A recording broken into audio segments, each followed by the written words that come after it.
6 बच्चियों से ज्यादती का ये मामला है। जब रिकॉर्ड चेक किया गया तो वो क्रिमिनल निकला। इससे कबल इक़दाम कत्ल के मुकदमे में नामजद FIR थाना मांगटवाला में दर्ज हुई। मुलजिम पर अपनी चची को गला दबाकर कत्ल करने का इल्जाम है। कसूर में 6 बच्चियों से ज्यादती का मामला। गिरफ्तार मुलजिम रिकॉर्ड याफ्ता क्रिमिनल निकला। इससे कबल इक़दाम कत्ल के मुकदमे में नामजद FIR थाना मांगटवाला में दर्ज हुई। मुलजिम पर अपनी चची को गला दबाकर कत्ल करने का इल्जाम है।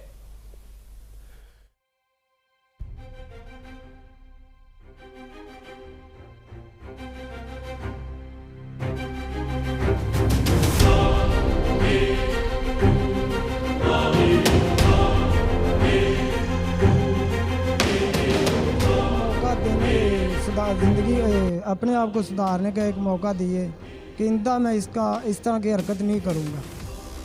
कोशिश मैं फुल है मेरी, मैं तौबा कर दूँगा, मैं इसकी हरकत नहीं करूँगा। ये जो आपने काम किया है, जी बच्चों के माँ बाप उन पे क्या बीत रही होगी? बहुत बुरी है सर जी, पर मेरे वास्ते भी बुरा है सर जी। एक शैतान नाज़िल थी और किसी को मारा नहीं है, किसी के साथ जाती दिया जाए। इंदा तो किसी के जाती एक बच्ची के साथ की है और दूसरी के दोनों के साथ कोशिश करने लगा, वो रो पड़ी हैं, छोड़ दी हैं, वो उनको भेज दिया है। जिस बच्ची को आपने छोड़ा उसकी उम्र कितनी है? उसकी उम्र है सर जी कुछ 14-15 साल है।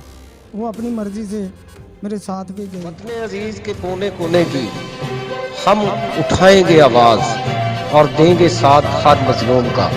पंजाब, सिंध, सरहद और बलोचिस्तान देखेगा सारा पाकिस्तान।